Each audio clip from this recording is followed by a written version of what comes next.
welcome to a special edition of DNET, the Disability Network. I'm Bill McQueen. Thousands of Canadians now own small businesses, and many others are starting up their own business in search of new opportunities. But for most people, learning how to become self-employed is difficult. That's often because they lack the knowledge and skills to realize their dreams. Several months ago, the federal government started 4 pilot projects in Montreal, St. John's, Winnipeg, and Calgary to help people with disabilities learn how to become self-employed.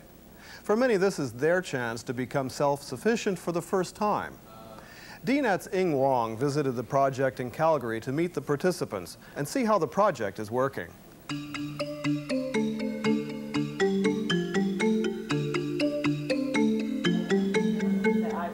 For many people with disabilities, owning their own business is just an idea.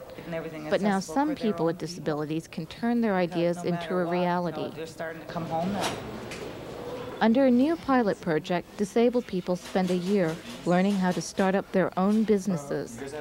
Participants develop an idea into a viable business that will generate an income for them. The integration of disabled people. All the participants are on social assistance, but once the project is over, they should have jobs, working for themselves. The goal is to help people with disabilities make their own opportunities, instead of having to rely on money from the government. In Alberta, the project is geared towards natives with disabilities. The federal government and the Treaty 7 Economic Development Corporation work together to provide participants with support. May I help you? Yes, you know those books. Joyce Jantz is the program consultant of the Self-Employment Assistance Pilot Project. She explains how the project started.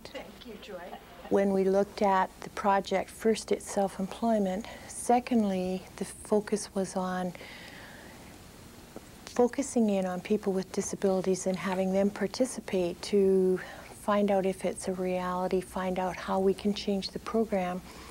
Then secondly, we looked at the Native population in comparison to the rest of the population, and it turns out they have a higher disability rate per capita than the rest of the Canadian citizens, so we put the two together. But there are other reasons the project focuses on natives with disabilities. Jim Skagg is a member of the board of directors overseeing the project. He says natives with disabilities have almost no chance of finding work on the reserves. There's really no employment opportunities here on the reserve. There's very few businesses, one being the service station here, whom they hire, I think, 5 or 6 people. There's another service station across the tracks there. They hire 6 or 7 people, and I don't think there's really any room or consideration for hiring, the disabled. Natives with disabilities also face other barriers. Public transportation is non-existent in the Treaty 7 reserves. To travel long distances, people with disabilities have to rely on their own transportation. And then there's physical access. Only a few houses and buildings on reserves are accessible to people with disabilities. It's a problem that many natives with disabilities face, simply because up to now, no one has really looked at their issues. It seems like an organization has to include within their policy to hire either disabled, native, otherwise we can never get into the workforce. But natives with disabilities have been making efforts to join the workforce. One of them is Karen Big Tobacco. She's upgraded her skills by training as a short-order cook, but so far it hasn't helped her find work in Calgary or even on her reserve. Like others who took the course, she expected to get on-the-job training after she finished her program, but that didn't happen. After her training at State, she was supposed to go on a job training on the job, and she couldn't get it. She got fed up because she didn't have an interpreter there for her to help her, like, on the job. Like, she needed an interpreter to help her to cope with what was going on in the job. Karen's situation is similar to many other natives with disabilities. They need support services in order to work, but have little or no access to them. So many natives with disabilities, unable to find the support they need in order to work, end up on social assistance. But becoming self-employed may help some of them get off social assistance. And for many others, it may be the best way to find a job. There's a lot of opportunities out there, and it's just a matter of... Bob Bone is a business fine-tuning analyst their for the Treaty ideas 7 and Economic developing Development Corporation. realistic plans. He advises the SEA participants while they're developing their business. Well, I think it gives them an opportunity, just like anyone else, to enter the labor market or to develop their own business ideas. And if they have the capabilities and the potential is there, then I don't see why they shouldn't do it. Everyone else is doing it. They should take advantage of their ideas. The opportunities right now probably come more in being self-employed, starting up their own business. That even goes beyond those with disabilities, but what we're focusing in and thinking very positive on is getting this particular group with a disability and letting them set the standard or set the stage for others with disabilities that this can in fact be done. When we come back, we'll meet someone who's turning an idea into an enterprise.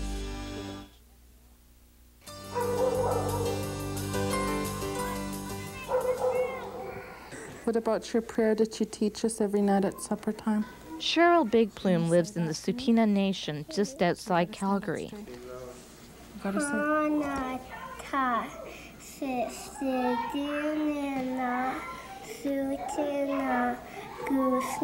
She's been an artisan for the past 10 years, making crafts for other people. She's now starting up a business that will promote Native artwork. My goal is to market and distribute Native commodities and to make sure that people know exactly where they've come from, where, you know, we want to make biographies on all of our artists, our craftspeople, so that it's being well recognized. We had sold some stuff last year, and a gentleman that he was talking to a lady about the stuff he had purchased, and standing there watching him, and the stuff he told her had nothing to do with what he purchased. And then I thought to myself, well, you know, that's, you know, we could stop that by doing a little legend and a biography on the product and the designer, and, you know, so that people would know what its origin was, who made it, why it was made. Cheryl had an idea for a new venture. She had realized earlier that working for someone else wasn't for her. I was a secretary. I was a receptionist. Those jobs were really fulfilling, but it wasn't what I wanted.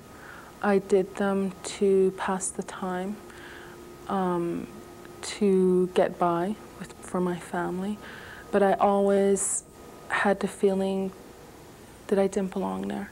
There was something else there, different for me, that I needed to fulfill, and with this program, I found a lot of satisfaction that I never found when I was working.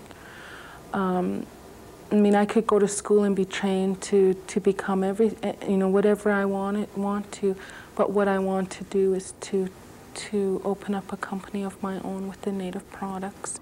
So when the opportunity came up, she decided to take a chance, but it wasn't an easy decision to make. It was about a year ago when I realized that, you know, I could make a lot more of what I was doing, but I just didn't know how to go about doing it. And then Treaty 7 gave me the opportunity to do that.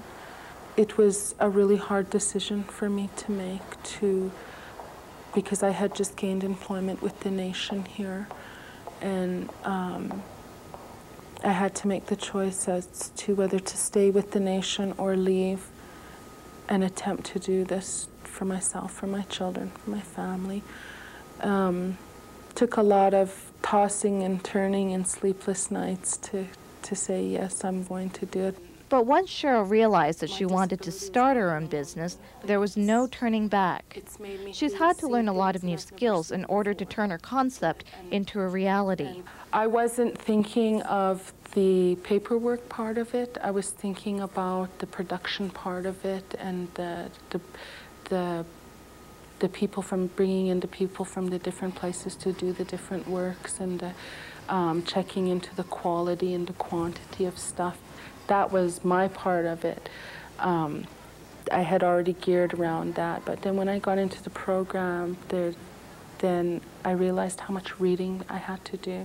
I had to go into do reading on marketing, on distribution, on time management. That was a good one because I never, with my girls and having a family and that, it's you really have to learn to manage your time and to make sure that everything's being done, what you put together. I don't set unrealistic goals like I did 6 weeks ago. When I first came into the program, I had this big long list of, I bet you, about 40 things I had to do in one day, and there was no way that coming home to my kids and then having to leave again, and I thought, well, we have to work around that somehow. So time management was a good part of learning part of it. And then I've been doing research into different kinds of programs to take to better myself. So it's been quite a journey in the past 7 weeks. What is this? Look at it as different bigger. Yes. It's a continuous learning process, one that Cheryl believes will help her create a viable business that educates the public about Native people. What I plan to do in the future will be, it will be mass purchasing and distribution of Native commodities. We want to be able to get into the market and say, look, we have original, authentic Native collections here. They all have, a history and an origin. And get in and get a lot of this stuff out. What would you call it? Prefab materials because there is a lot of, I've seen a lot of stuff that was part of my research, was to go into all the different stores that I could think of to look at Native work. There is a lot of stuff out there that is not, that's beadwork, leather work, but it's not Native. Seeing people purchase stuff nowadays, they say it's Native, but there's more to the word Native. There are the Stonies, the Sarsis, the Crees, the Blackfoot, and there's such a wide range of it, and every one of them has a different style, a different technique of doing things.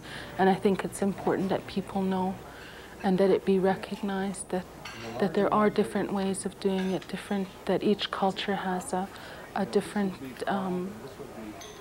styles, different beadworks.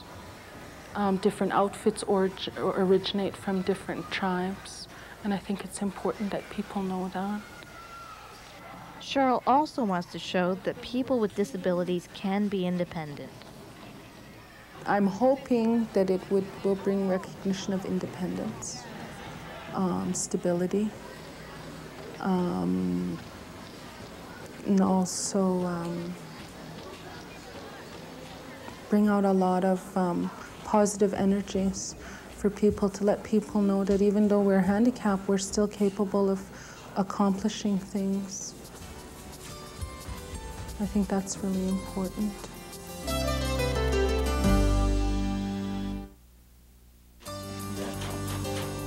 Clifford Twigg is also a participant in the Self-Employment Assistance Program, and he's a member of the Aboriginal Disabilities Society of Alberta.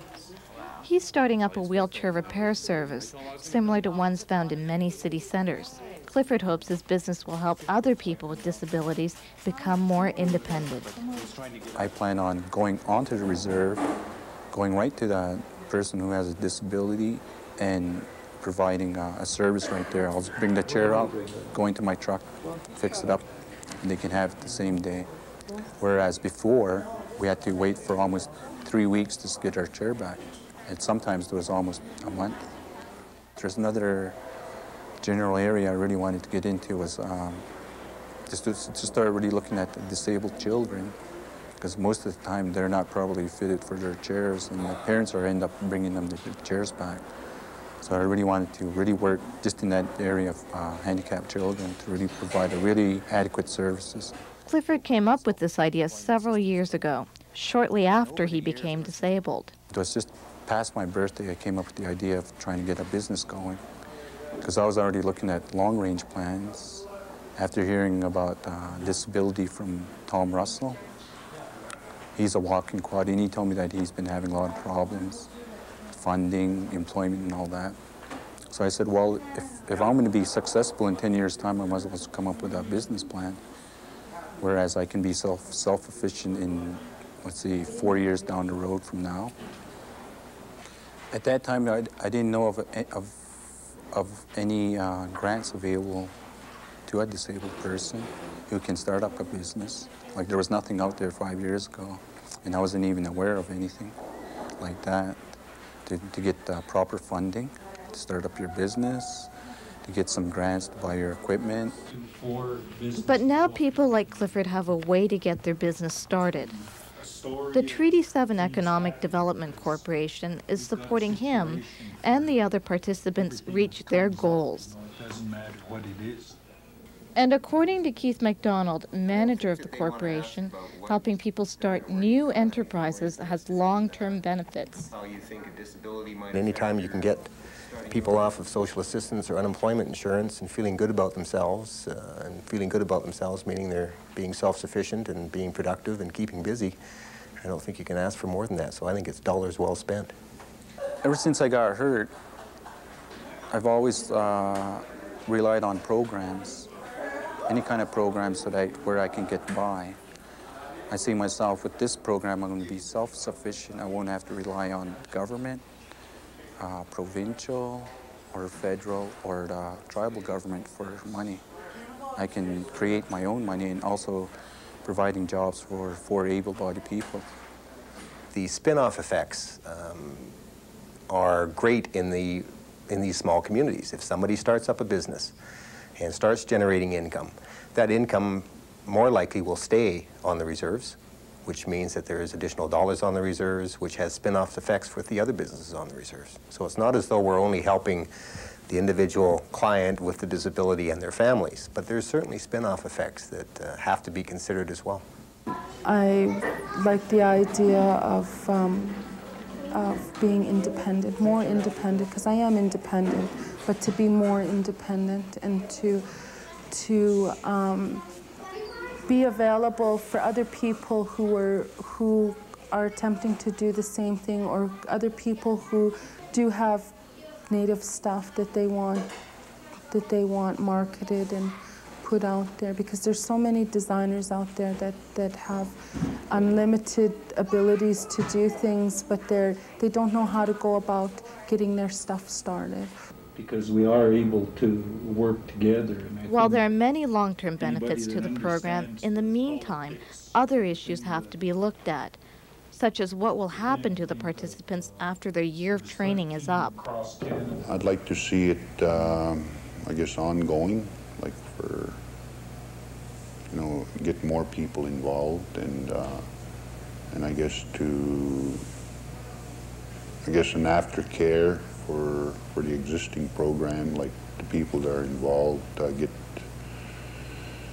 get someone to come out and talk to these people and tell them, if there's any difficulties that they're encountering, see how we can better the program, get some input from these people as to not just on a monthly basis, maybe on a weekly basis. And then there's the future of the program. It's a 52-week pilot project with 9 participants. At this time, there are no plans to expand it. I'd really like to see 5 years from now that the self-employment assistance project really help out the disabled. Coming from a Native standpoint, we haven't really been recognized as entrepreneurs or people who are always on the go and all that. We're recognized as people who are just at home, not doing anything, reading books, watching television. So we just have to create that awareness. And by this project now they have going, I hope that these government officials will recognize that we do have the potential to run our own business, that we can be self-sufficient.